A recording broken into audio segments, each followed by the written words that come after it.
अस्सलाम वालेकुम एवरीवन। आज की वीडियो में मैं आपके साथ प्रेजेंट परफेक्ट कॉन्टिन्यूअस डिस्कस करूंगी कि इसके कौन कौन से यूजेस हैं, कौन कौन सी वो सिचुएशंस हैं जिसमें आपने इस टेंस को यूज़ करना है, किसी और टेंस को यूज़ नहीं करना है, कौन से हेल्पिंग वर्ब्स इसमें यूज़ होंगे, और इसके अलावा हम ये देखेंगे कि इसका स्ट्रक्चर क्या है। तो चलते हैं आज के टॉपिक की तरफ। फर्स्ट ऑफ ऑल स्ट्रक्चर में मैं आपको ये बताऊंगी कि इसमें कौन कौन से हेल्पिंग वर्ब्स यूज़ होंगे। इसमें हैज़ बीन और हैव बीन यूज़ होता है। हैज़ और हैव के साथ हम बीन को ऐड कर लेते हैं, और जहाँ आपने हैज़ लगाना था वहीं पे आपने हैज़ बीन लगाना है, और जहाँ आपने हैव लगाना होता है वहीं आपने हैव बीन लगाना होता है। जैसे कि ही, शी, इट और सिंगुलर नाउन के साथ आप यूज़ करेंगे हैज़ बीन, और दे, वी, आई और प्लूरल नाउन के साथ आप यूज़ करेंगे हैव बीन। तो ये इसके हेल्पिंग वर्ब्स हैं। आप हमेशा प्रेजेंट परफेक्ट कॉन्टिन्यूअस में हैज़ बीन और हैव बीन यूज़ करेंगे। अब बारी आती है वर्ब की कि इसमें कौन सी form of the verb use होगी। इसमें वर्ब की फोर्थ फॉर्म यूज़ होगी जिसे ING form of the verb भी कहते हैं। ये कौन सी फॉर्म होती है? ये वर्ब की बेस फॉर्म में आईएनजी ऐड करके बनाई जाती है। जैसे कि सिंग बेस फॉर्म है, उसमें आप आईएनजी लगा देंगे, सिंगिंग हो जाएगी, सिंगिंग बन जाएगा, तो ये fourth form of the verb हो जाएगी। तो इसमें I N G form of the verb use होती है। अब आपने ये दो बातें अपने माइंड में रखनी है कि इसमें हैज़ बीन और हैव बीन हेल्पिंग वर्ब के तौर पर यूज़ होते हैं, और इसमें वर्ब की फोर्थ फॉर्म यानी I N G form of the verb use होती है। अब चलते हैं कि इसके पॉजिटिव सेंटेंसेस को कैसे बनाना है। इसके पॉजिटिव सेंटेंसेस का वही स्ट्रक्चर है जो कि आम पॉजिटिव सेंटेंसेस का स्ट्रक्चर होता है, जो कि मैं अपनी पिछली वीडियोस में आपको बता चुकी हूँ। हमने 3 प्रेजेंट टेंसेस कवर किए हैं, उसमें मैंने आपको बताया था कि आपने कैसे पॉजिटिव सेंटेंसेस का स्ट्रक्चर बनाना है। फर्स्ट ऑफ ऑल आप इसमें यूज़ करेंगे सब्जेक्ट, फिर हेल्पिंग वर्ब आ जाएगा, हेल्पिंग वर्ब के बाद बीन आएगा, फिर वर्ब, और फिर उसके बाद ऑब्जेक्ट। अगर ऑब्जेक्ट होगा तो ऑब्जेक्ट लगा देंगे, और अगर ऑब्जेक्ट नहीं होगा तो फिर ऑब्जेक्ट नहीं लगेगा। सब्जेक्ट हर सेंटेंस स्ट्रक्चर पॉजिटिव सेंटेंसेस का यही होता है, सब्जेक्ट से शुरू होता है। हेल्पिंग वर्ब मैंने आपको बताया, इसमें हैव बीन और हैज़ बीन यूज़ होते हैं। बीन मैंने यहाँ सेपरेट भी लिखकर बता दिया आप लोगों को। अब यहाँ पे एग्जाम्पल देखें, they have been playing football for 2 hours. अब यहाँ पे दे सब्जेक्ट है जो काम कर रहा है, हैव बीन यहाँ हेल्पिंग वर्ब है, प्लेइंग यहाँ वर्ब की फोर्थ फॉर्म है, इसका मतलब है खेलना, ये वर्ब है, फुटबॉल है ऑब्जेक्ट यहाँ पे। They have been playing football, वो फुटबॉल खेल रहे थे। कब खेल रहे थे? वो फॉर 2 आवर्स, 2 घंटों से फुटबॉल खेल रहे हैं। थे नहीं आएगा यहाँ पे, हैं आएगा। वो 2 घंटे से फुटबॉल खेल रहे हैं। उर्दू में इन जुमलों की पहचान क्या होगी कि इसमें जो है वो टाइम दिया हुआ होगा और ये कहा होगा कि खेल रहे हैं। ठीक है, वो 2 घंटे से फुटबॉल खेल रहे हैं। आगे देखिए, she has been cleaning the house, वो घर साफ कर रही है, सिंस मॉर्निंग, सुबह से, वो सुबह से घर साफ कर रही है। यहाँ पे शी सब्जेक्ट है, हैज़ बीन वर्ब है, क्लीनिंग यहाँ वर्ब है, यानी वो सफाई कर रही है। क्लीनिंग की फोर्थ फॉर्म यूज हुई है, I N G form of the verb use हुई है यहाँ पे। हाउस यहाँ पे ऑब्जेक्ट है। She has been cleaning the house, वो घर साफ कर रही है, सिंस मॉर्निंग, सुबह से। अब आप लोगों ने यहाँ पे एक बात नोट की होगी कि यहाँ पे सिंस और फॉर का यूज़ किया गया है, और टाइम का भी यूज़ किया गया है। इसके यूज़ में मैं आपको बताऊंगी कि इस टेंस को किन सिचुएशंस में यूज़ करना है आपने, वो मैं आपको स्ट्रक्चर डिस्कस करने के बाद बताती हूँ। लेकिन मैं अभी आपको ये बताती चली जाती हूँ कि सिंस कहाँ लगेगा और फोर कहाँ लगेगा। मोस्टली स्टूडेंट्स इसमें कंफ्यूज हो जाते हैं कि सिंस और फोर को कहाँ लगाना है, वो इसमें मिस्टेक कर देते हैं। तो आइए चलते हैं, मैं आपको ये बता दूँ कि फोर कहाँ लगाना है और सिंस कहाँ लगाना है। फर्स्ट ऑफ ऑल फोर लगता है एक पीरियड ऑफ टाइम के लिए, एक ड्यूरेशन ऑफ टाइम के लिए, यानी कि वो ड्यूरेशन ऑफ टाइम जो स्पेसिफिक भी ना हो। आप ये कह दें कि मैं 2 दिन से ये काम कर रही हूँ, 3 घंटे से ये काम कर रही हूँ, या 2 सालों से ये काम कर रही हूँ, लेकिन आपने एक पीरियड बताया है यहाँ पे। ठीक है ना, 2 साल it's a period of time. ठीक है, 2 साल से एक ड्यूरेशन बताई है आपने, लेकिन वो स्पेसिफिक नहीं है कि वो कौन सा टाइम है। सिंपल आपने ये कह दिया कि 2 साल, 3 साल, 2 घंटे, 4 घंटे। आपने एक पीरियड ऑफ टाइम की बात करनी है तो आपने फॉर लगाना है। आपने ड्यूरेशन ऑफ टाइम की बात करनी है, यानी यहाँ से यहाँ तक आपने एक ड्यूरेशन बता दी, आपने एक अरसा बता दिया, तो उसके लिए आपने फॉर यूज़ करना है। और ये पीरियड ऑफ टाइम, ये ड्यूरेशन ऑफ टाइम स्पेसिफिक नहीं होती। आप उसको स्पेसिफिकली नहीं बता रहे होते, स्पेसिफाई नहीं कर रहे कि कौन से 2 घंटे। आप सिंपली ये कहते हैं कि मैं 2 घंटों से ये काम कर रहा हूँ, लेकिन वो कौन से 2 घंटे हैं ये तो आप नहीं बता रहे ना, आप स्पेसिफिक नहीं कर रहे। आप उसको जनरल कर रहे हैं कि मैं 2 घंटों से पढ़ रहा हूँ, मैं 3 घंटे से सफाई कर रही हूँ, लेकिन वो कौन से 3 घंटे हैं, वो कौन से 2 घंटे हैं। अगर आप ये कहें कि मैं 2 महीनों से यहाँ पर रह रही हूँ, लेकिन वो 2 महीने कौन से हैं आपने ये नहीं बताया। आपने ये ज़रूर कहा कि आप 2 महीनों से यहाँ पर रह रही हैं, तो आपने एक पीरियड ऑफ टाइम बताया, आपने एक ड्यूरेशन ऑफ टाइम बताया, लेकिन आपने ये नहीं बताया कि वो कौन से वाले 2 महीने हैं। जनवरी है, फरवरी है, मार्च है या अप्रैल है, कौन से वो 2 महीने हैं जिन 2 महीनों से आप वहाँ पे रह रही हैं। अगर आप जनरली ये कह दें, जनरल कर दें बात को कि मैं 2 माह से इस घर में रह रही हूँ, तो आप फॉर लगाएंगे, क्योंकि आपने एक पीरियड ऑफ टाइम बताया है 2 माह, आपने एक ड्यूरेशन ऑफ टाइम बताया है 2 माह, आपने स्पेसिफिकली नहीं बताया कि कौन से 2 माह हैं, जून है या जुलाई है। आपने ये कहा मैं सिर्फ 2 माह से रह रही हूँ, आपने जनरल बात की है 2 माह लगाकर, आपने स्पेसिफिकली नहीं बताया कि वो 2 माह कौन से हैं, इसीलिए आपने यहाँ पे फॉर लगाना है। आई होप कि आप लोग क्लियर हो गए होंगे कि फॉर कहाँ लगेगा। मैं एक दफ़ा दोबारा क्लियर कर देती हूँ।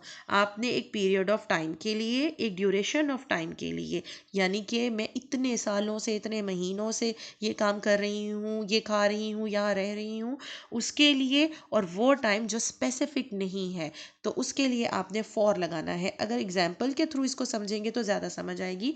यहाँ पे मोटी मोटी से मैंने ये वर्ड्स लिख दिए हैं, ये समझ लीजिए। For 2 days, for 1 year, for 5 hours, for 3 months, for many days, for many years, यानी जनरल कर दिया, आपने स्पेसिफिक टाइम नहीं बताया, आपने एक ड्यूरेशन ऑफ टाइम बताई है यहाँ पे, तो आपने वहाँ फॉर लगा दिया।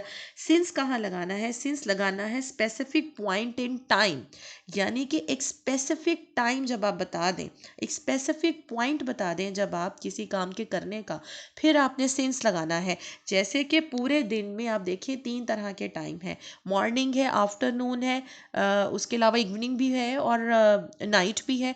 आपने अब उनका जिक्र करना है तो आपने सिंस लगा देना है। Since morning, since afternoon, since noon, since evening, since night, इनके साथ आपने ये लगाना होता है जो कि स्पेसिफिक टाइम है। टाइम में एक पॉइंट है, उस पॉइंट की जब आप बात करेंगे तो आपने सिंस लगाना है। जैसे कि आप बचपन ले लें, यहाँ मैंने बचपन की भी मिसाल दी है। सिंस चाइल्डहुड, जैसे कि इंसान की ज़िंदगी के कितने दौरानिए हैं, आपका चाइल्डहुड भी है, यूथ भी है, ओल्ड एज भी है। तो फिर अब अगर आप अपने बचपन की बात करना चाहेंगे, वो एक स्पेसिफिक टाइम है, एक स्पेसिफिक पॉइंट है आपकी ज़िंदगी का बचपन, तो आपने सिंस लगाना है। यानी कि टाइम, तो कई टाइम में जो स्पेसिफिक पॉइंट की जब आप बात करेंगे, फिर आपने क्या लगा देना है? फिर आपने सिंस लगा देना है। जैसे क्लॉक है, क्लॉक पे टाइम है, वहाँ पे 12 घंटे बताए गए हैं। अगर तो आप कहेंगे कई घंटों से, जनरल कर देंगे उसको, तो फिर तो आप फॉर लगा देंगे। लेकिन अगर आप उसको जनरल ना कहें, पूरे क्लॉक के किसी एक पॉइंट की बात करें, जैसे कि 12 आप समझ लें उसमें घंटे हैं, आप वहाँ पे 2 बजे की बात करना चाहते हैं, एक स्पेसिफिक पॉइंट की बात करना चाहते हैं उस टाइम की, तो फिर आपने सिंस लगाना है, सिंस 2 o'clock। अगर आप कहेंगे 2 घंटे से या 1 घंटे से, फिर आप कहेंगे फॉर 1 hour। लेकिन अगर आप वो घंटा ही बता दें कि वो कौन से वाला घंटा है, किस टाइम, टाइम का स्पेसिफिक पॉइंट बता दें आप, फिर आपने सिंस लगाना होता है। अगर आप कहेंगे 1 घंटे से, तो फिर आप कहेंगे फॉर 1 hour, और अगर आप कहेंगे 2 बजे से, तो फिर आप कहेंगे सिंस 2 o'clock। आप यहाँ पे डिफरेंस इस तरह भी समझ सकते हैं, ये देखिए फॉर 2 days आप कहेंगे जब आप 2 दिनों की बात करेंगे तो आप फॉर 2 डेज कहेंगे, लेकिन अब अगर आप दिन की बात ना करें, आप फॉर 2 डेज ना कहें, स्पेसिफिक पॉइंट की बात करें, जैसे कि 7 दिन होते हैं ना, तो उनमें आप स्पेसिफिक दिन की बात करेंगे तो फिर आप कहेंगे सिंस मंडे। इसी तरह से अगर आप सिर्फ कहें 1 साल तो आप कहेंगे फॉर 1 ईयर। लेकिन अगर आप उस साल का नाम बता दें, स्पेसिफिक पॉइंट बता दें साल का, तो फिर आप कहेंगे सिंस 2021। अगर आप कहें फॉर 5 आवर्स, 5 घंटे से, तो फिर तो ठीक है, 5 घंटे कहे आपने, आपने जनरल कर दिया, आपने स्पेसिफिक घंटे का नाम नहीं बताया, आपने स्पेसिफिक पॉइंट नहीं बताया उन घंटों का, तो फिर आप सिंस यूज करेंगे। जैसे कि आप कहें 5 घंटे से, तो 4-5 आवर्स हो जाएगा। लेकिन अगर आप उसको स्पेसिफिक कर देंगे तो फिर आप कहेंगे सिंस 9 AM। यहाँ पे ये कुछ मिस्टेक्स हैं, ये सिंस लिखना था मैंने यहाँ पे, तो ये क्या हो जाएगा, सिंस 9 AM। क्लियर हो गया। और अगर आप कहें फॉर 3 मंथ्स, यानी 3 महीनों से, अगर आप कहना चाहते हैं 3 महीनों से आप ये काम कर रहे हैं, तो फिर आप कहेंगे फॉर 3 मंथ्स। लेकिन अगर आप उस महीने को किसी स्पेसिफिक महीने का नाम बता दें, आप टाइम के किसी स्पेसिफिक पॉइंट बता दें, यानी कि इतने महीने हैं ना, आपने 3 महीने कहने हैं तो फिर तो आप फॉर 3 मंथ्स कह देंगे। लेकिन अगर आपने उन महीनों में से किसी स्पेसिफिक महीने की बात करनी है, इतने सारे महीनों में से स्पेसिफिक पॉइंट, स्पेसिफिक मंथ की बात करनी है, तो फिर आप सिंस लगाएंगे और आप कहेंगे सिंस अगस्त।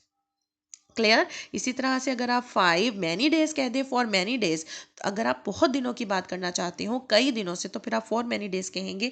लेकिन अगर आप किसी स्पेसिफिक डे की बात करेंगे तो फिर आप कहेंगे सिंस ट्यूसडे। आई होप आप लोग क्लियर हो गए हैं। मैं एक दफ़ा फिर इसको रिवाइज कर देती हूँ। अगर आप पीरियड ऑफ टाइम की बात करेंगे, ड्यूरेशन ऑफ टाइम की बात करेंगे, जो कि स्पेसिफिक भी नहीं है, तो फिर आप यूज़ करेंगे फॉर। जैसे कि आप कहें बहुत महीनों से, कई महीनों से, कई घंटों से, कई सालों से, कई दिनों से, तो फिर आप फॉर यूज़ करेंगे। लेकिन अगर आप उसमें किसी स्पेसिफिक दिन, स्पेसिफिक घंटे, स्पेसिफिक महीने, स्पेसिफिक साल, स्पेसिफिक मंथ की या स्पेसिफिक पॉइंट ऑफ टाइम की बात करेंगे, तो फिर आपने सिंस यूज करना है।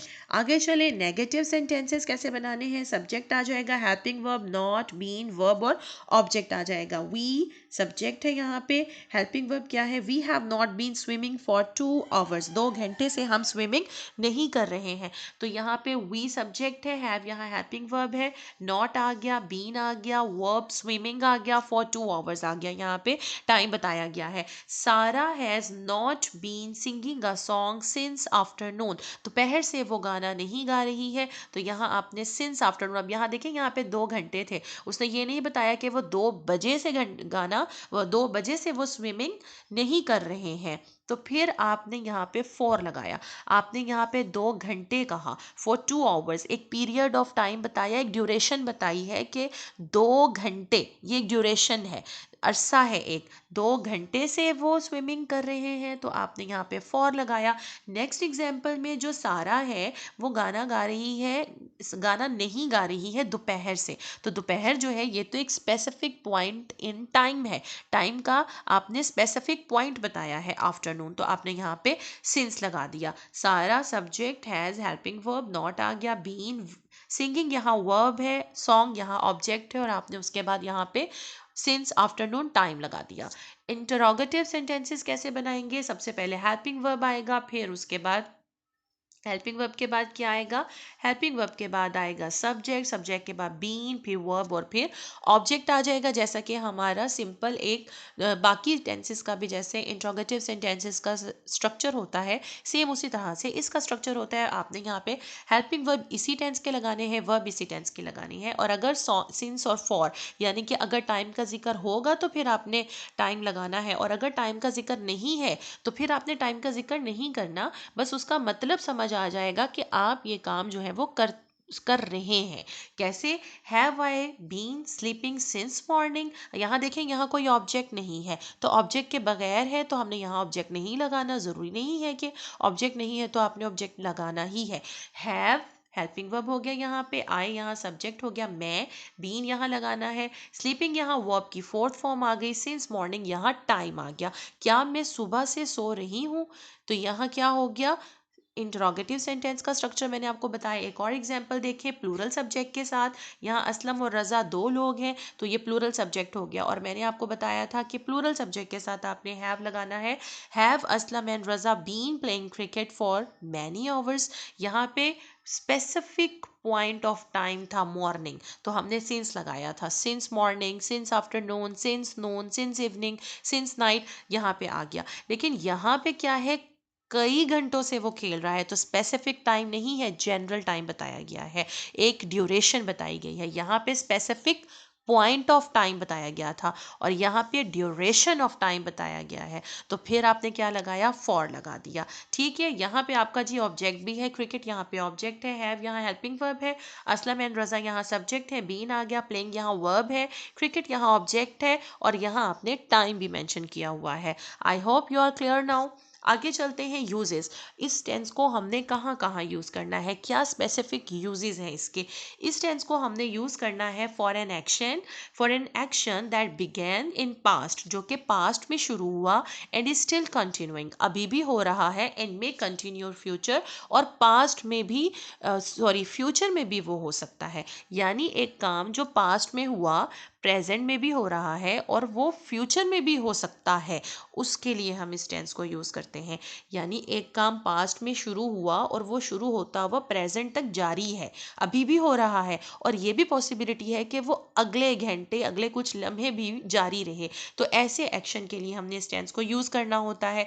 फॉर एग्जाम्पल देखें, कायनात is washing the dishes since 3 o'clock, यानी कि अब ये समझ लें अभी 6 बजे हैं और वो 3 बजे से बर्तन धो रही है, यानी पास्ट में उसने वो काम शुरू किया था और वो शुरू होता हुआ अभी प्रेजेंट में भी कंटिन्यू कर रहा है। Kainat is washing the dishes, Kainat is washing, sorry यहाँ हैज बीन आना था, Kainat has been, Kainat has been washing the dishes since 3 o'clock, यानी पास्ट में उसने एक काम शुरू किया और वो अभी भी धो रही है। I have been teaching in this school for the last 5 years, यानी कि पिछले 5 सालों से मैं स्कूल में पढ़ा रहा हूँ। अब यहाँ देखें, इस एग्जाम्पल में मैं आपको सेंसर फॉर को क्लियर करती चली जाऊँ। यहाँ पे भी स्पेसिफिक टाइम बताया गया है, स्पेसिफिक पॉइंट इन टाइम बताया गया है, 3 बजे, तो हमने यहाँ सिंस यूज़ किया। अगर वो कहती ना कई घंटों से धो रही है, तो हमने यहाँ कहना था Kainat has been washing the dishes for many hours, लेकिन यहाँ पे टाइम बताया हुआ है तो हमने सिंस लगा दिया। इसी तरह से यहाँ वो ये कह रहा है कि इस स्कूल में मैं पिछले 5 सालों से पढ़ा रही हूँ, यानी पास्ट में आपने पढ़ाना शुरू किया और अभी भी आप वहाँ पे पढ़ा रही हैं, और ये भी पॉसिबिलिटी है कि आप फ्यूचर में भी वहीं पढ़ाएं। ठीक है, तो ऐसा काम जो पास्ट में शुरू हुआ और हाल में भी वो जारी है, तो उस काम के लिए आपने प्रेजेंट परफेक्ट कॉन्टिन्यूअस टेंस को यूज़ करना होता है। कायनात ने बर्तन पास्ट में धोने शुरू किए 3 बजे से और अब 6 बज गए हैं, अभी तक वो धो रही है, यानी पास्ट 3 बजे, 3 बजे से उसने धोने शुरू किए और अब 6 बज गए हैं, और ये प्रेजेंट है, और प्रेजेंट में भी वो अभी, यानी आपके बोलने जिस टाइम आप बात कर रहे हैं वो आपका प्रेजेंट है, और अभी बोलने के टाइम भी वो बर्तन धो रही है। तो इसका मतलब ये हुआ कि पास्ट से एक एक्टिविटी चलती आ रही है, प्रेजेंट तक वो हो रही है, तो उसके लिए आपने प्रेजेंट परफेक्ट टेंस यूज करना है। और ये भी पॉसिबिलिटी होती है ऐसे एक्शन की कि वो फ्यूचर में भी जारी रहे, तो इस ऐसी सिचुएशन में, ऐसे एक्शन के लिए जो पास्ट में शुरू हो, प्रेजेंट में वो कंटिन्यू रहे, प्रेजेंट में भी हो रहा हो और हो सकता है कि वो फ्यूचर में भी हो, तो उसके लिए आपने इस टेंस को यूज़ करना है। दूसरा एक्शन इसका क्या है, दूसरा एक्शन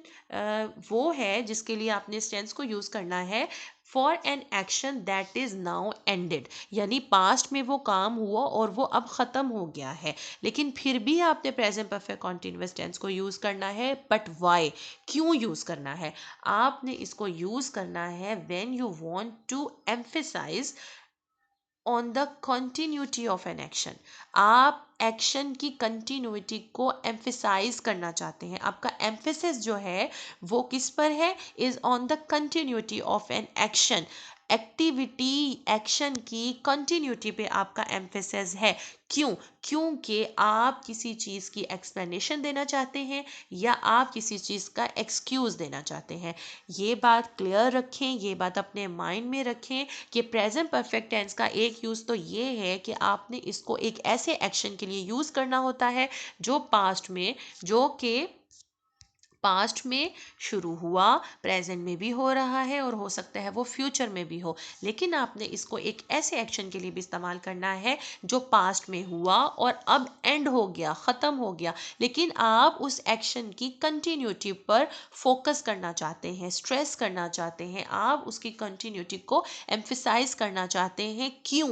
उसमें आपका मकसद क्या है, आपका पर्पस क्या है, आप उस एक्शन के लिए इस टेंस को क्यों यूज़ करना चाहते हैं, आप उस एक्शन की कंटिन्यूटी को क्यों एम्फेसाइज कर रहे हैं, क्योंकि उस एक्शन को आप इसलिए बताना चाहते हैं कि आप किसी चीज़ की एक्सप्लेनेशन देना चाहते हैं या आप किसी चीज़ के लिए एक्सक्यूज़ देना चाहते हैं। एग्जाम्पल देखें, क्लियर हो जाएगा। आई can not attend the party, मैं पार्टी नहीं अटेंड करना चाहती। क्यों भाई, क्या वजह है? वजह यह है कि I have been working all day. इसका मतलब ये है कि आप पूरा दिन काम करती रही हैं और अब आप थक चुकी हैं, आप पार्टी के लिए रेडी नहीं हैं, आप पार्टी नहीं जा सकती हैं। तो अब आपको आई होप कि ये बात क्लियर हो गई है। अब ये देखिए, I have been working all the day, आप पूरा दिन काम करती रही हैं, अब आप काम नहीं कर रही, अब आपने काम खत्म कर दिया है, आपका एक्शन एंड हो गया। यहाँ पे आपका काम करना जो है वो अब खत्म हो गया। पूरा दिन आप काम करती रही हैं but at the time of speaking आप काम नहीं कर रही हैं।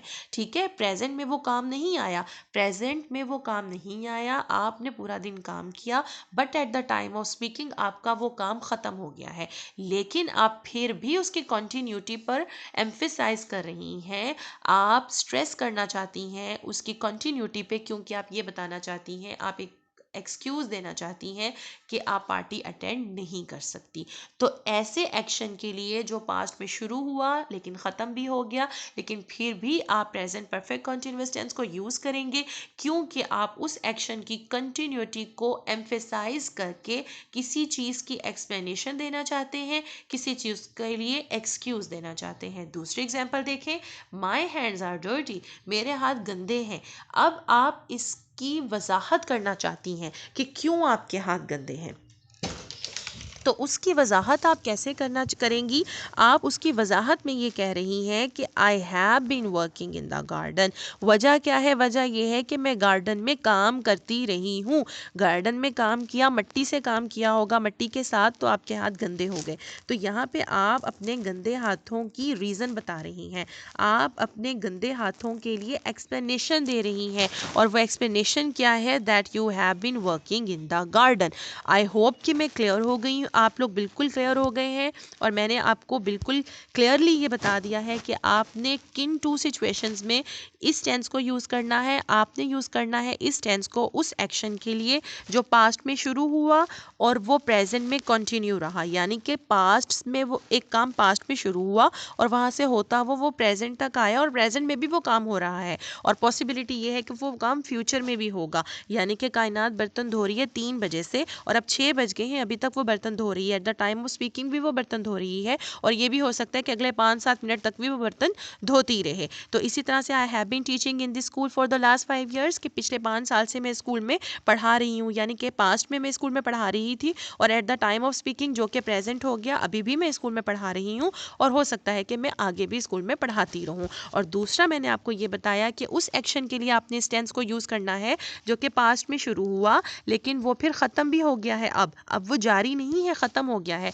लेकिन आप फिर भी उस टेंस को यूज़ करेंगे एक्शन की कंटिन्यूटी को एम्फेसाइज करने के लिए, एक्शन की कंटिन्यूटी को स्ट्रेस करने के लिए, क्योंकि आप किसी चीज़ के लिए कोई एक्सप्लेनेशन देना चाहते हैं या एक्सक्यूज़ देना चाहते हैं। जैसे कि I can not attend the party as I have been working all the day, यहाँ पे आप एक्सक्यूज़ दे रहे हैं पार्टी में ना जाने का, और वो एक्सक्यूज़ क्या है कि I have been working all the day और मैं बहुत टायर्ड हूँ और मैं पार्टी नहीं अटेंड कर सकती। और यहाँ पे आप क्या दे रहे हैं यहाँ पे, आप एक्सप्लेनेशन दे रहे हैं। आपके हाथ बहुत गंदे हैं और आप किसी को बताना चाहते हैं कि आपके हाथ क्यों गंदे हैं, रीज़न देना चाहते हैं, एक्सक्यूज़ देना चाहते हैं, तो आपने उसे बताया कि I have been working in the garden, मैं गार्डन में काम करती रही हूँ, इस वजह से मेरे हाथ गंदे हैं। तो ये दो सिचुएशंस है जिसमें आपने इस टेंस को यूज़ करना होता है। अगर आपको वीडियो पसंद आई है तो अच्छे अच्छे से कमेंट कर दें, जितना हो सके इस वीडियो को शेयर करें ताकि बाकी लोग भी इससे फ़ायदा उठा सकें। अगर वीडियो पसंद आई है तो लाइक करना मत भूलिएगा। चैनल पे न्यू है, अभी तक मेरे चैनल को सब्सक्राइब नहीं किया तो सब्सक्राइब माई यूट्यूब चैनल। इंशाल्लाह अब मैं पास्ट के टॉपिक पे वीडियोस बनाऊंगी, पास्ट के सारे टेंसेस को कवर करूंगी। आज मेरा प्रेजेंट टेंस पे आज मेरी लास्ट वीडियो थी। 4 प्रेजेंट टेंसेस मैंने आपके साथ डिस्कस किए हैं। अभी तक मैं आपके साथ आज जो मैंने टेंस डिस्कस किया वो है present perfect continuous tense. Next इंशाल्लाह मैं आपके लिए पास्ट टेंसेस पे वीडियो लाऊंगी, एक एक करके। मिलेंगे नेक्स्ट वीडियो में। टेक केयर, अल्लाह हाफिज़।